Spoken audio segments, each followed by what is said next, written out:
상담학에서 가족치료 이론이 있습니다. 가족치료 이론 중에 나오는 이야기 중에 하나입니다. 배가 있는데 배가 이렇게 기울어져요. 어떻게 하면 이 배를 똑바로 세울 수 있을까?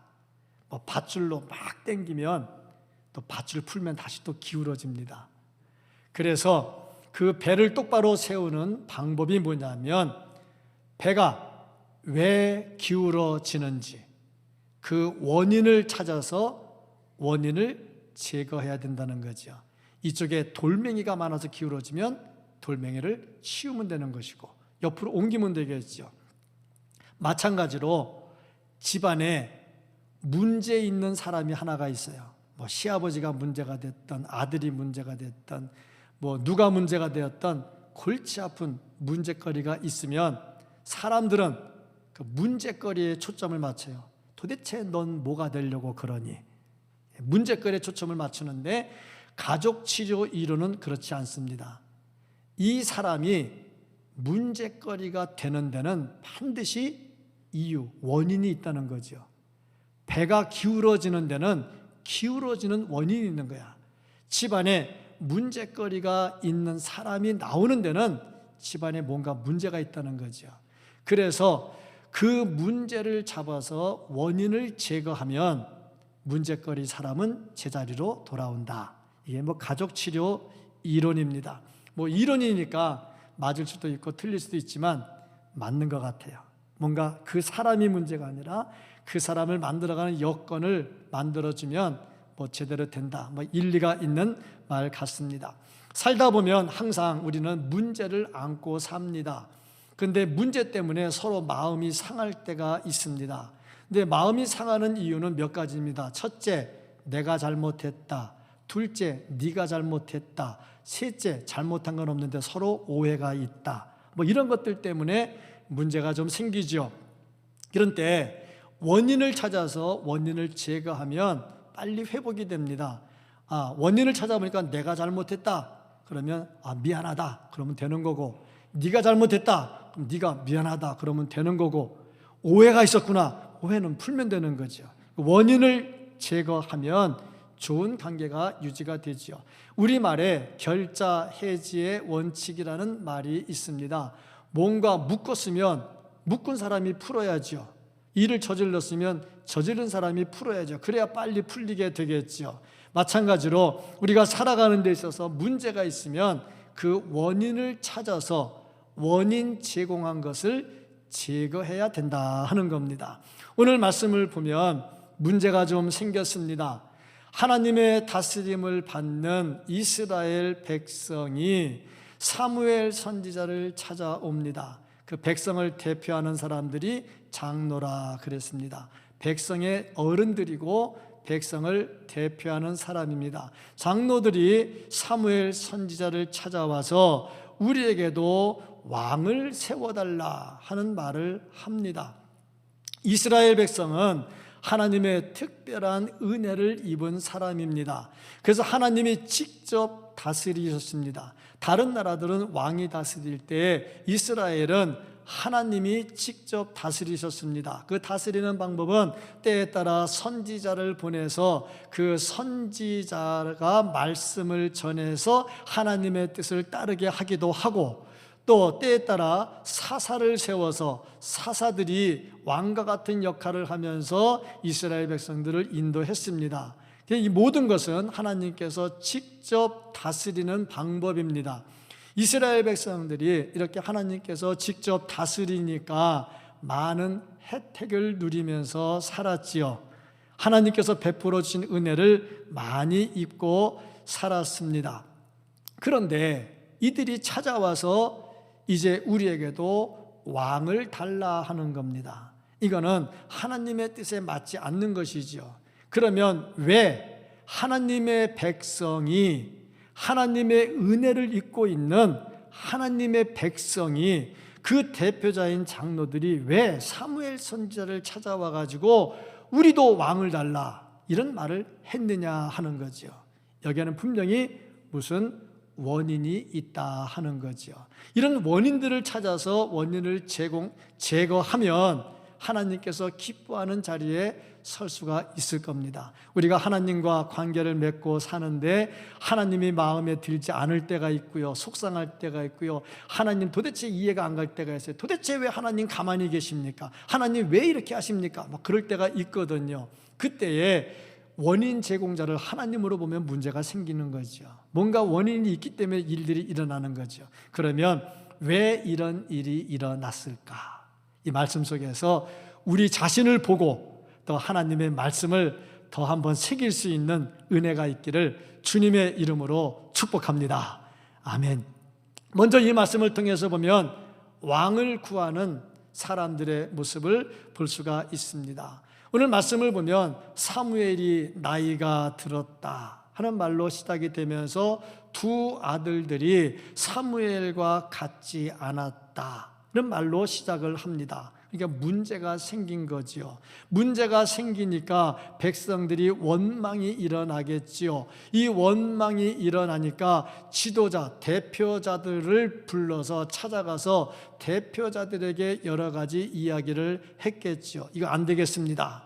그래서 장로들이 사무엘을 찾아옵니다. 사무엘을 찾아와 가지고 이제 우리에게도 왕을 달라 하는데 그 이유를 말하는데, 첫째, 사무엘 당신이 늙었습니다 하는 겁니다. 늙었다. 지도자가 늙었다. 그러면 늙었으면 은퇴하고 다른 사람 뽑으면 되잖아. 다른 사람 세우면 되잖아. 그런데 하나님께서 세우신 제도를 바꾸려고 했다는 겁니다. 참 안타까운 일이 일어났습니다. 사무엘은 그저 말씀을 전하는 선지자에 지나지 않습니다. 선지자는 바뀌면 그만이거든요. 그런데 하나님께서 주신 제도를 바꾸려고 했다 하는 겁니다. 이게 문제가 되는 거죠. 두 번째 보니까 사무엘의 아들들, 이 사무엘의 아들들이 범죄했다는 겁니다. 뭘 했느냐? 자기 아버지처럼 말씀을 따라가지를 않습니다. 그리고 또 뭘 했느냐? 돈을 받고 재판을 굽게 했습니다. 그러니까 정치가 엉망이 돼버린 거죠. 그러니까 이 판을 바꿔달라 이겁니다. 이것도 좀 문제가 있는 것이, 그러면 사무엘의 아들들을 사사로 안 세우면 될 거 아닙니까? 그런데 이들은 그렇게 하지 않고 왕을 달라, 이방 제도처럼 해달라 하면서 하나님이 주신 판을 자꾸 흔들려고 했다는 겁니다. 세 번째 보니까 열방과 같이 되고 싶다 하는 겁니다. 이스라엘은 하나님의 특별한 은혜를 입은 사람들입니다.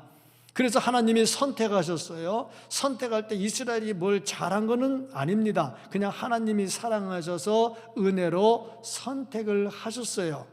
은혜로 선택을 했기 때문에 이스라엘은 그냥 그 은혜로 살게 된 거죠. 그리고 하나님께서 왜 선택을 하셨느냐? 이스라엘을 세워서 그들에게 복을 주시면 주변에 있는 여러 나라들이 그걸 보면서 하나님을 믿으면 저렇게 복을 받는구나, 우리도 이스라엘처럼 하나님을 믿자, 그렇게 하려고 열방의 빛으로 세워 놓으신 겁니다. 그런데 이들은 생각이 달랐어요. 오히려 열방을 본받아서 열방을 따라가려고 했습니다. 하나님의 택하심을 스스로 포기했다 하는 거죠. 왜 그랬을까? 첫 번째 이유가 있다면 사명을 망각한 겁니다. 자기의 사명을 망각해서. 두 번째 이유가 있다면 하나님의 통치를 받기를 싫어하는 거죠. 하나님의 다스림을 받기 싫어하고 스스로의 주권을 찾겠다 하는 거죠. 이들은 맛들어버린 소금이 돼버렸어요. 하나님의 통치 안에서 잘못된 사람을 바꾸면 되는데 하나님이 다스리는 통치권 자체를 뒤집으려고 했다 하는 겁니다. 자, 왜 이들에게 그런 일이 일어났으며 이런 일을 행한 문제점이 도대체 뭘까? 첫째, 사사의 잘못을 구실로 해서 자기들의 요구사항을 관철하려고 했다 하는 겁니다. 사사가 잘못했어요. 사무엘의 아들들이 분명히 잘못했어요. 그것을 가지고 내가 하고 싶은 말을 하고 내가 하고 싶은 것을 하려고 자꾸 주장을 했다는 거죠. 참 안타까운 일입니다.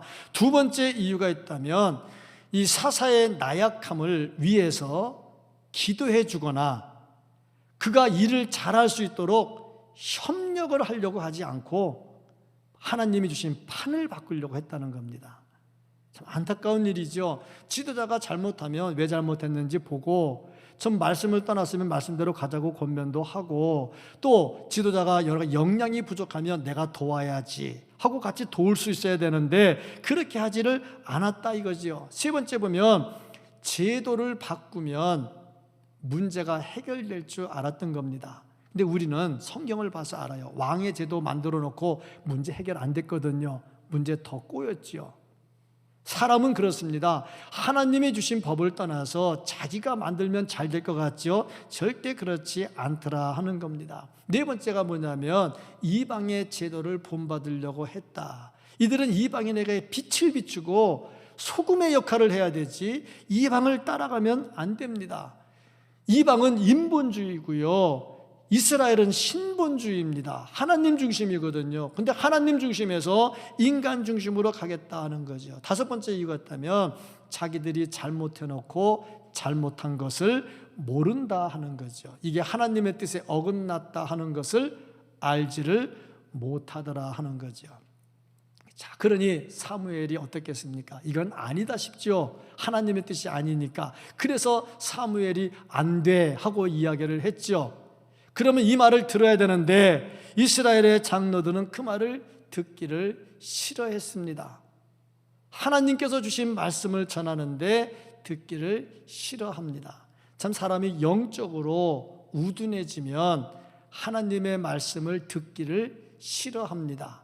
인본주의에 빠지면요, 신본주의가 잘 와닿지를 않습니다. 예수님을 십자가에 못 박는 사람들 보세요. 하나님의 음성이 들립니까? 안 들립니다. 스데반을 돌로 쳐 죽인 사람들을 보세요. 귀를 막고 달려들잖아요. 안 들어요. 영적으로 무뎌지면 이렇게 되더라. 그래서 사무엘이, 오늘 말씀은 봉독하지 않았습니다만 18절 말씀을 보면 너희들이 그렇게 하면 하나님께 기도해도 하나님께서 들어주지 않을 것이라고 그랬어요. 엄청난 말을 합니다. 그럼에도 불구하고 두려워하지를 않습니다. 이것이 왕을 구하는 사람들의 큰 문제점이었다. 하나님의 통치를 벗어나서 왕을 구하는 것은 큰 죄악이 됩니다. 근데 이것을 온 백성이 그랬고 백성의 장로들이 앞장서서 했다 하는 이야기입니다. 정말 안타깝지요. 그러고 보니까 이 말씀 속에서 볼 수 있는 것이 뭐냐면 무너져 내리는 하나님의 마음을 볼 수가 있어요. 먼저는 사무엘의 마음이 무너졌습니다. 4절 말씀을 보면 백성이 찾아온 것이 아니라 장로가 찾아왔다. 근데 장로가 몇 명이 왔느냐? 모든 장로가 다 왔다. 저는 이렇게 장로란 단어 쓸 때 조심스러운 게 뭐냐면 혹시 또 교회 장로 말하는가 그럴까 봐 조심스러운데, 장로란 이스라엘의 대표자로서 지도자, 어른들을 말합니다. 한두 명이 아니고 모두 찾아왔다는 겁니다. 이 사무엘의 마음이 무너지는 거죠. 옛날에 내가 젊고 힘이 있을 때는 하던 사람들이 이제 내가 늙고 힘없다고 해가지고 무더기로 찾아와가지고 떼거지로 나한테 요구하는가?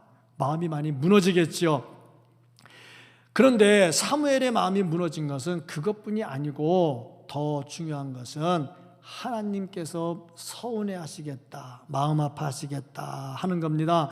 하나님이 기뻐하지 않을 것이란 얘기죠. 7절 말씀을 보면은 사무엘이 이제 답답하니까 하나님께 기도를 했어요. 그때 하나님께서 답을 주십니다. 여호와께서 사무엘에게 이르시되 백성이 내게 한 말을 다 들으라. 이는 그들이 너를 버림이 아니요 나를 버려 자기들의 왕이 되지 못하게 함이니라. 저 말씀을 하시는 하나님의 마음 얼마나 무너져 내렸을까. 야, 너를 버렸다고 속상해하냐? 너를 버린 게 아니라 나를 버린 거야. 참 얼마나 하나님의 마음이 무너져 내렸겠느냐. 근데 그 다음에 8절을 보면 더 심합니다. 내가 그들을 애굽에서 인도하여 낸 날부터, 출애굽입니다. 그 날부터 오늘까지, 지금 사무엘이 늙어서 이제 그만두고 아들에게 물려줄 때까지 약 250년에서 약 300년 정도 걸릴 겁니다. 내가 그들을 애굽에서 인도해 낸 날부터 오늘까지 그들이 모든 행사로 나를 버리고, 한두 개가 아니고 모든 것에서 나를 버려서 다른 신들을 섬김같이 내게도 그리하는도다. 그러고 보니 이게 하루아침에 마음이 변해가지고 잘하던 사람이 하루아침에 확 바뀐 게 아니고 꾸준히 바뀐 거야. 꾸준히 바뀌다가 이제 마지막에 와서 갈아치웁시다, 이렇게 된 거죠. 보니까 참 안타깝더라고. 사람이 신앙이 병드는 게 순식간에 병들기도 해요. 근데 대부분 보면 병드는 순서가 있어요. 야금 병들다가 막판에 팍 큰 병이 걸려버리는 경우가 있어요. 흔히 목사님들 많이 얘기하지, 은혜 받고 앞에서 그냥 바짝 귀 기울이고 설교 듣다가 조금씩 뒤로 가다가 나중에 뒤에 가가지고 마음이 변하고, 뭐 그렇게 많이들 얘기를 해요. 조금씩. 지금 이스라엘 보니까 8절을 보니까 하루아침에 아니고 출애굽부터 지금까지 계속해서 이것이 곪다가 극기하는 하나님, 이제 하나님의 통치가 싫습니다. 이제 우리가 하겠습니다. 이렇게 되는 거죠. 얼마나 하나님의 마음이 무너져 내릴까. 사무엘도 얼마나 실망했겠습니까? 우리도 마찬가지입니다. 하나님의 일 하다 보면요, 열심히 하다 보면 기쁨이 충만해야 되고 은혜가 충만해야 되는데, 열심히 하는데 갑자기 실망할 때가 있어요. 사무엘도 보세요. 실망하잖아요. 이럴 때 우리는 실망하면 안 되겠다 하는 겁니다. 왜냐? 하나님의 때를 기다려야 되기 때문에 그렇습니다. 우리가 주의 일 하다가요, 속상할 때 많습니다. 왜 없겠습니까? 사람 사는데 네 생각하고 내 생각이 다른데 어찌 속상하지 않겠습니까? 있습니다. 이럴 때 실망할 것이 아니라 하나님의 때를 기다려야죠. 하나님께서 사무엘 선지자에게 허락해라 하면서 하나님께서 경고하신 말씀이 있습니다. 11절부터 18절까지 보면 이제 왕을 세우면 왕이 너희들에게 어떻게 할지 네가 경고해라 하면서 하나님께서 사무엘 선지자에게 말씀을 주십니다. 그 주시는 말씀이 뭐냐면, 이제 왕을 세우면 너희 아들들이 왕을 위해서 헌신해야 된다. 군대도 가야 되고, 또 농사 지으면 농사 지은 것도 바쳐야 되고, 너희 딸들이 궁정에 들어가서 일을 해야 되고 노역을 해야 되고, 또 너희들이 돈을 거출해야 되는데 11조를 거출해서 내야 되고, 여러 가지 이야기를 합니다. 그러니까 너희들이 왕을 세우면 이런 일들을 다 하게 될 것이고, 더 중요한 거, 니네가 기도해도 하나님이 듣지를 않을 거다. 앞에 거는 이해를 해요. 근데 뒤에 말 정도 들으면 그래요? 하고, 그러면 좀 심각한데? 하고 얘기를 해야 되는데 그렇게 안 한다는 거죠. 뭐라고 답변했느냐? 19절 20절을 보면 아니로소이다. 우리도 왕이 있어야 하리니, 우리도 다른 나라같이 되어 우리의 왕이 우리를 다스리며 우리 앞에 나가서 우리의 싸움을 싸워야 할 것이니이다. 아닙니다. 아니, 하나님이 기도도 안 들어준다는데 아닙니다. 그래도 우리가 하겠습니다. 나가는 거죠. 얼마나 하나님의 마음이 무너져 내렸을까. 우리가 살다가 하나님의 마음 무너지는 일은 하지 말고 살기를 바랍니다. 하나님과 교통하며 살아야지요. 이 어려운 시기에 참 통제 받아가면서 이거저거 불편한데 마스크 쓰고 예배하고, 참 우리나라 전통적으로 예배하러 들어오면 모자 벗어야지요, 외투 벗어야지요, 마스크가 어떻게 감히 끼고 들어옵니까? 근데 안 끼면 예배 못 드리게 하죠. 얼마나 불편합니까? 그 나와 있잖아요. 나와 있는 이 자리가 하나님의 마음을 무겁게 하는 자리가 아니고 하나님을 기쁘게 하는 자리가 되고, 그런 성도들이 되기를 축복합니다. 또 생방송으로 예배 드리시는 성도님들, 참 예배 드리러 나오고 싶은데 혹이라도 이게 또 잘못 전파돼서 옮겨가지고 민폐가 되지 않을까 봐 두려워서 못 나오시는 분들도 계시거든요. 이런 분들도 다 하나님께서 얼마나 사랑하시는지 알고 있을 겁니다. 하나님의 마음을 무겁게 하는 자가 아니라 기쁘게 하는 자가 되기를 주의 이름으로 축복합니다. 지금 하나님께서 이 시대를 볼 때, 우리 나라를 볼 때에, 우리 교계를 볼 때에 하나님의 마음이 무너져 내릴까? 아니면 하나님이 기뻐 춤추실까? 한번 생각을 해봐야 될 겁니다.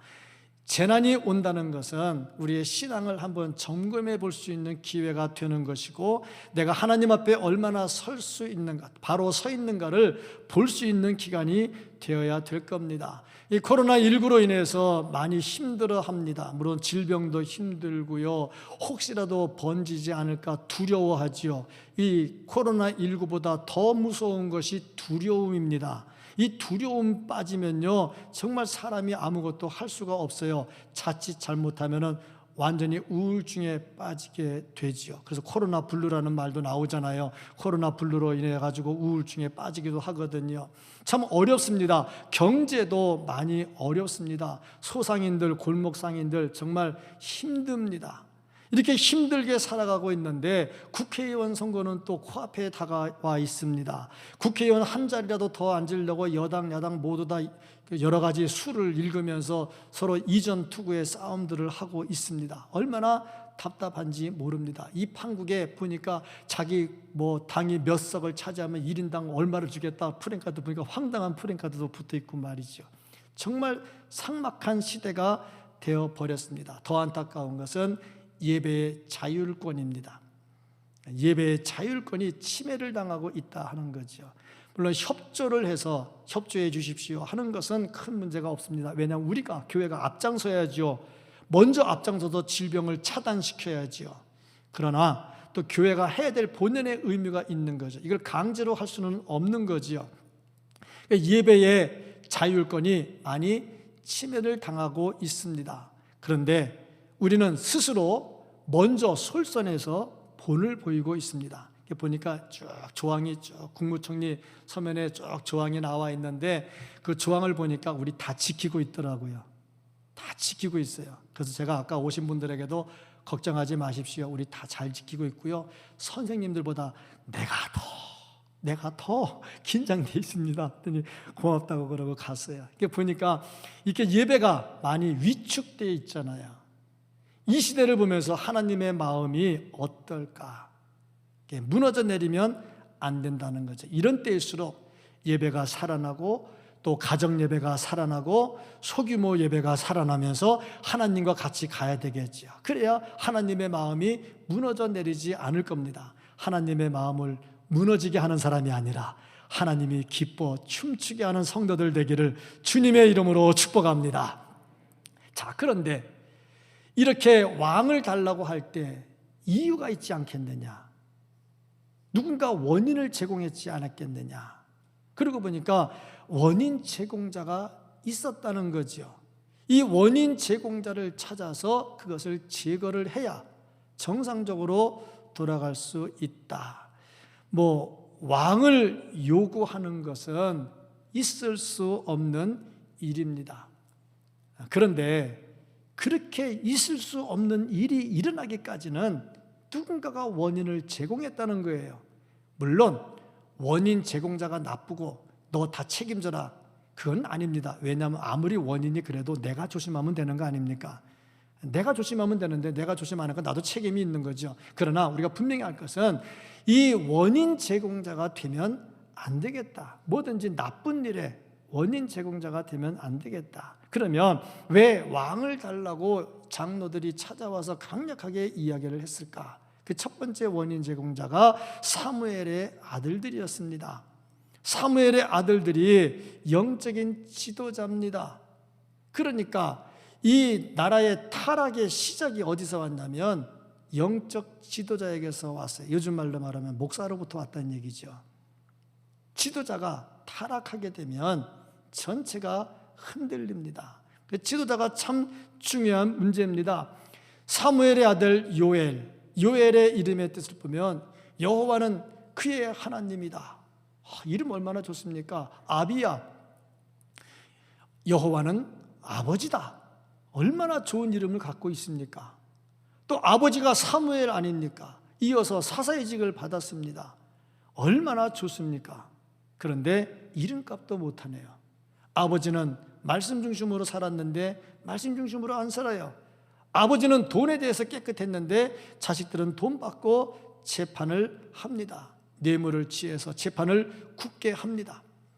신명기 27장 25절 말씀 보면 무죄한 자를 죽이려고 뇌물을 받는 자는 저주를 받을 것이라 할 것이요 모든 백성은 아멘 할지니라. 뇌물 받고 재판하면 저주를 받는다 그랬어요. 그런데 어떻게 사사가 뇌물을 받고 판단하냐고. 참 그렇습니다. 목사가 돈 맛을 알면요 교회가 썩어집니다.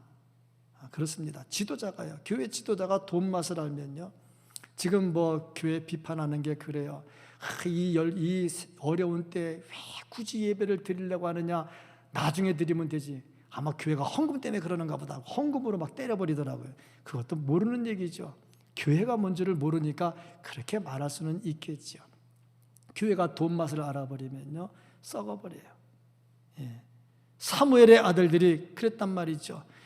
에스겔 22장 12절 말씀을 보면 내 가운데 피를 흘리려고 뇌물을 받는 자도 있었으며, 피를 흘려, 돈 뇌물 받고 피를 흘려. 이제 얼마나 안타까운 일이냐. 유전무죄, 무전유죄. 돈 있으면 죄가 없고 돈 없으면 죄가 많아. 좋은 변호사를 사면 죄도 적어져. 근데 돈이 없으면 변호사 못 사면 죄도 커져. 또 정권과 결탁이 되어 있으면 죄도 없어져. 근데 정권과 등지고 있으면 죄도 커져. 이게 참 인간이 안고 있는 아픔입니다. 오래전에 제가 부목사 초기 시절에 신방을 가는데 그 신방 대원 중에 장로님 두 분이 같이 동행을 했어요. 한 분은 고대 법대 교수신데 나중에 고대 법대 학장을 지냈어요. 그 장로님하고. 한 분은 아버지가 이 우리나라 처음 되는 재헌국회의 국회의원이었어요. 그 아버지가 그 시대 국회의원이었으니 얼마나 사기가 높았겠습니까? 그래서 사고치고 주목계통에서 살았어요. 그러다 나중에 회개하고 장로가 됐어요. 그 두 분이 같이 신방대원이 됐어요. 신방을 가는데 같이 갔던 신방대원 중에 집사님 한 분이 그 법대 교수님하고 만날 수 있는 시간이 별로 없는데 딱 기회가 된 거야. 근데 자기가 지금 법적으로 좀 문제가 좀 생겼어. 그래서 질문을 했어. 장로님, 이거 어떻게 했으면 좋겠습니까? 그랬더니 뭐 변호사고 고대 법대 교수고 나중에 학장 지내신 분이니 법 얼마나 잘 알겠어요. 요 법에 의해서 이렇게 하시면 될 겁니다 하고 설명을 해줬어요. 옆에서 들으니까 맞더라고요. 근데 옆에 있던 그 왕년에 그 주먹 쓰던 장로님이 딱 듣더니 아닙니다 그러더라고요. 깜짝 놀랐어요. 왜요? 그러고 물어봤더니 경찰서에 들어갈 때 일단 돈 봉투를 가지고 들어가셔야 됩니다. 돈을 먼저 조사하는 경찰한테 찔러줘야 되고요. 그 다음에 이렇게 하면 이렇게 답이 나옵니다. 딱 그러는데 뭐 지금은 그렇게 안 하겠죠. 이게 한 35년 전 얘기니까 또 그때는 또 그게 또 통할 때도 있었던 것 같아요. 그리고 그분이 아버지가 재헌 국회의원이고 자기가 깡패 좀 했으니까 그 당시에 얘기를 하겠죠. 그때는 좀 통했을지 모르겠어요. 근데 그걸 들으면서 고대 그 법대 교수님이 아무 소리 안 하시더라고요. 뭐 그 싸움하겠어요? 뭐 하겠어요? 그러니까 제가 질문을 했어요. 장로님, 그 법이라고 하는 것은 항상 정해져 있고 옳지 않습니까? 어느 시대나 그 법은 그대로 통하는 거 아닙니까? 그랬더니 가만히 계시더니 한마디 하시는데 법은 민심에 의해서 해석이 바뀝니다 그러더라고요. 황당했어요. 예. 법은 그대로 있는데 민중이 뭘 원하냐에 따라서 해석이 좀 많이 바뀌는가 봐요. 황당했어요. 이게 세상입니다. 이게 세상이라 이 말이죠. 그런데 돈을 받고 재판을 굳게 했다? 그것도 사사가. 한번 생각해 보세요. 목사가 돈 좋아해가지고 교인들이 둘이 티격태격 싸웠는데 어느 집사가 나한테 와서 돈을 왕창 주면서 목사님 제 생각은 이렇고요. 그러면 제가 그 돈 받아 먹고서 아닌 사람 막 욕하면 되겠냐고.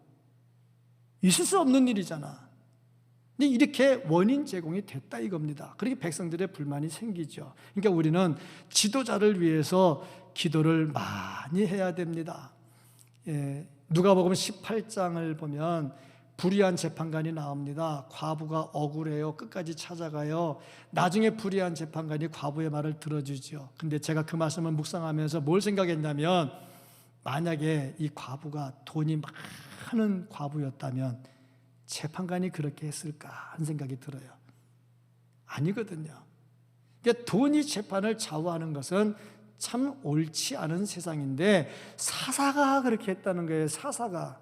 이 나쁜 원인 제공자죠. 두 번째 보면요, 백성의 장로들도 역시 마찬가지입니다. 지도자가 잘못됐으면 백성의 지도자 장로들이니까 찾아와서 지금 사사가 이러면 됩니까? 돈 받고 재판이 굽어지면 됩니까? 백성들의 원성이 큽니다 하면서 이야기를 해서 그것을 막아야 되겠죠. 근데 그렇게 하지 않고 백성들의 이야기를 듣고 힘을 얻어요. 힘을 얻어서 그 힘을 가지고 사사를 물리는 게 아니라 판을 뒤집어 버려요. 하나님이 다스리는 판을 뒤집어 버려요. 이게 엄청난 잘못이 되는 겁니다. 잘못한 사람을 내리고 올리는 것은 뭐 괜찮겠지요. 그런데 그게 아니고 하나님이 주신 판을 뒤집어 버려요. 이것을 장로들이 선동하는 겁니다. 뭐 선동했다는 말은 없어요. 그런데 백성들이 잘못하면 장로가 뭘 해야 되냐? 너 그러면 안 돼. 이거는 그렇게 하면 안 되는 거야. 방침이 있고 다 규율이 있는데 그러면 안 되지 하고 해야 되는데 안 하고 같이 동조를 했다는 것은 뭐냐면 자기들도 그런 생각을 하고 있었다는 거예요. 근데 니네가 얘기해 주니까 시원한 거지. 그래서 어떻게 하는 거냐? 백성들이 말하기를 하고 전달을 하는 거죠. 요즘 말도 그렇잖아요. 백성이, 국민이 원해서. 근데 국민이 누가 원하는데? 참 그렇지 않습니까? 자기 말을 국민이 원해서 하고 이야기를 한다 하는 거죠. 그러니까 지도자의 역할이 얼마나 큰가. 첫째는 영적 지도자가 문제가 됐고, 두 번째는 육적 지도자가 문제가 된 겁니다. 이 원인 제공자가 된 거죠. 그러니까 지도자 뽑을 때 참 잘 뽑아야 됩니다. 또 국회의원 선거가 있는데요, 진짜 기도 많이 하고 뽑아야 되고요, 바로 뽑아야 됩니다. 교회를 해하는 사람들을 찍어 죽은 다음에 나중에 왜 교회를 해야 하냐고 데모하면 뭐합니까? 아무 소용없죠. 법이 있는데, 법대로 가는데. 그러니까 이거 참 기도하고 잘해야 되는데, 기도는 열심히 했고 찍기는 또 기도랑 상관이 없이 지금 그것도 문제가 되는 거예요. 지도자는 좌우지간 잘 뽑아야 돼요. 좋은 지도자를 뽑아야 나라가 평탄해지게 되는 겁니다. 세 번째 보면은 백성들도 역시 잘못했다. 백성들도 원인 제공자가 됐다. 왜? 지도자가 잘못됐으면 아니라고 외치면 될 일이지 왜 하나님이 주신 판을 바꾸려고 하느냐고. 가끔 보면요, 교회에도 시험 드는 데가 있는데 목사가 죄를 지어요. 그럼 교인이 시험 받아요. 그래서 세상에 교회가 이럴 수가 있어. 그리고 예수를 안 믿어버려요. 문제가 심각한 겁니다. 우리는요, 교회를 보고 예수 믿는 게 아니고요, 목사 보고 예수 믿는 게 아니고요, 하나님 믿는 거예요. 사람은 잘못될 수가 있어요. 그런데 지금 이스라엘 보니까 사무엘의 아들들이 잘못됐다고 해서 하나님이 주신 판을 바꿔버리고 있단 말이죠. 이것은 옳지 않다. 모두가 다 원인 제공자가 됐다 하는 겁니다. 우리는 하나님을 봐야 돼요. 어떤 상황이든 하나님 봐야 됩니다. 하나님 보고 시험 들지 말고 믿음으로 서야 됩니다. 베드로가요, 물 위를 걸었습니다. 제가 보니까요, 아담부터 지금까지 물 위를 걸은 사람은 딱 한 사람이에요. 예수님은 하나님이시니까 걸을 수 있다고 보고, 사람으로서 물 위를 걸은 사람은 베드로밖에 없어. 얼마를 걸었는지 모르겠어. 몇 발짝 걸었는지 모르겠어. 일단 걸었잖아. 근데 베드로가 걸어갈 때 누구를 봤느냐? 예수님을 보고 걸어갔어. 다 빠졌어. 왜 빠졌습니까? 바람과 파도를 보고 무서워서 빠졌어. 이게 중요한 겁니다. 두려움이라고 하는 것은요, 코로나보다 더 걱정되는 것은 두려움입니다. 두려움이 사람을 병들게 만들어요. 두려움. 그러니까 봐야 될 예수를 안 보고 괜히 세상의 파도와 바람을 보니까 무너지잖아. 그러니까 이 백성들이 지금 본 게 뭐냐면 세상만 자꾸 본 거야. 다른 나라는 어떻게 하는가, 누구는 어떻게 하는가, 그걸 자꾸 보니까 하나님이 어떻게 하는가를 못 보는 거예요. 그들도 역시 원인 제공자가 됐다는 겁니다. 또 한 가지 볼 수 있는 것은 교육이 없었다 하는 겁니다. 다음 세대에 대한 교육이, 사무엘이 자식에 대한 교육을 확실하게 하지 못했다는 겁니다. 여기에 대해서는 또 다른 의견을 가진 학자들도 있어요. 사무엘은 교육을 잘했는데 아들들이 못됐다, 그렇게 말하는 사람도 있어요. 왜냐하면 엘리가 하나님께 혼났거든. 자식들 잘 안 가르친다고. 근데 사무엘은 혼난 적이 없어. 그거 보니까 사무엘은 제대로 가르쳤는데 자식들이 못됐다, 그렇게 해석하는 학자들도 있어요. 그런데 만약에 그랬다면 아들을 사사로 세우면 안 되지. 사사는 승계직이 아니고 그냥 한 번, 원타임이거든요. 안 세우면 끝나는 거예요. 근데 사사로 세웠다는 것은 그만큼 자기도 인정을 했다는 거 아닙니까? 문제가 있다 하는 거죠. 근데 안타까운 거는요, 사무엘이 무엇을 보면서 자랐느냐면 엘리 제사장의 집에서 살 때에 엘리의 아들들이 깡패였어요. 못된 짓 다 했거든요. 제사장인데 못된 짓 다 했어요. 저희 목사라고 다 착한 거 아니거든요. 저도 이렇게 착한 사람은 아닐 때도 있어요. 그러니까 저를 보고도 하나님으로 보면 안 돼요. 사람이 좀 못된 것들을 믿거든요. 엘리의 아들이 깡패였어요. 그거를 사무엘이 보면서 자랐어요, 어릴 때. 그러면 뭘 배웠겠습니까? 야, 자식 교육 잘해야 되겠구나. 엘리가 하나님께 혼나면서까지 자식 교육을 안 시켜서 저렇게 됐구나. 그걸 자기도 봤잖아. 그럼 자기는 어떻게 해야 됩니까? 자기도 자기 자식 그렇게 키워야 될 거 아닙니까? 근데 똑같잖아. 돈 받고 재판 굽고 하나님 말씀 떠나버리고. 참 안타까워요, 이런 거 보면.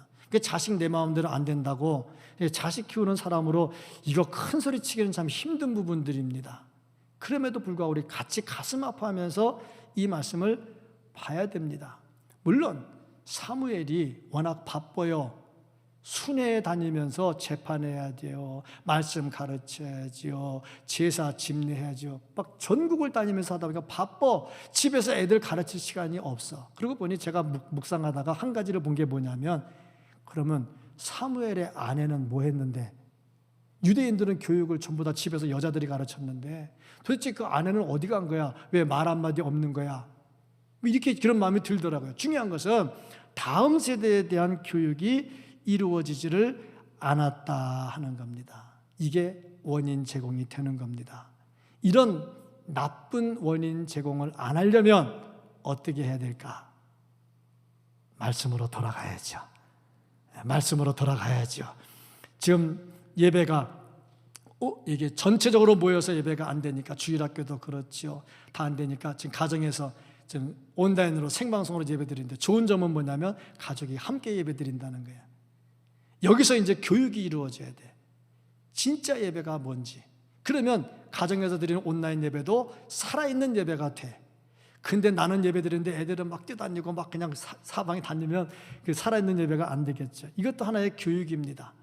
교육을 시켜서 다음 세대를 만들어 가야 되겠죠. 그러면 내가 나쁜 원인 제공자가 되는 게 아니라 좋은 원인 제공자가 되는 겁니다.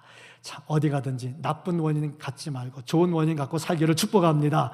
근데 다음 단계가 뭐냐면 하나님께서 그들의 여러 가지 요구를 허락해 주셨다는 겁니다.